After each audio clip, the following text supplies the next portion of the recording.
శతకోటి వందనాలు. ప్రత్యర్థులు చేసే తప్పుడు ప్రచారాలని, తప్పుడు ప్రసారాలని, తప్పుడు ఆరోపణలని, మార్పింగ్ వీడియోలని ఎప్పటికప్పుడు సాక్ష్యాధారాలతో తిప్పికొడుతూ వాస్తవాల్ని ప్రపంచంలోని జనాల ముందు నిలబెడుతున్న తెలుగుదేశం సోషల్ మీడియా గురించి ఈరోజు మనం మాట్లాడుకోవాలి. బాబు గారిని ఆదరించేవాళ్ళు, బాబు గారిని అభిమానించేవాళ్ళు, బాబు గారి విజన్ని ఆరాధించేవాళ్ళు, ఆయన ద్వారా లబ్ధి పొందిన వాళ్ళు ఈరోజు లక్షలాది మంది స్వచ్ఛందంగా సోషల్ మీడియా నిర్వహిస్తున్నారు. ఒక్క రూపాయి కూడా తీసుకోకుండా తెలుగుదేశం పార్టీలో చాలామంది సోషల్ మీడియా నిర్వహిస్తున్నారు.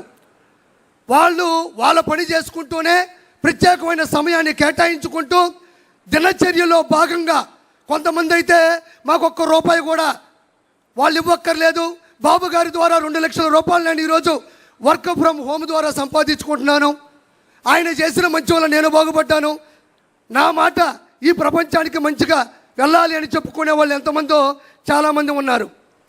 ఈరోజు ఇంకా చెప్పుదలుచుకుంటే సోషల్ మీడియాలో వైఎస్ఆర్సీపీ చేస్తున్నది ఉద్యోగం, సోషల్ మీడియాలో తెలుగుదేశం పార్టీ చేస్తున్నది ఉద్యమం, స్వచ్ఛంద స్వాతంత్ర్య ఉద్యమం, స్వేచ్ఛగా చేస్తున్నారని మరోసారి మీకు నేను చెప్తున్నాను.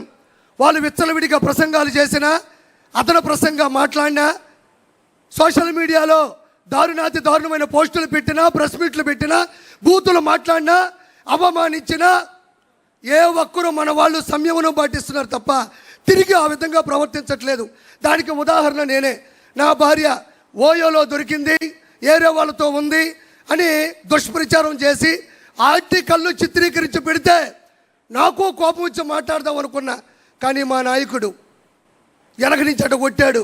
అది మనం చేయకూడదు, అది మన విషయం కాదు, మన పసుపు సైన్యంలో అది లేదు అంటే వెనక్కి తగ్గినటువంటి ఆలోచన నాది.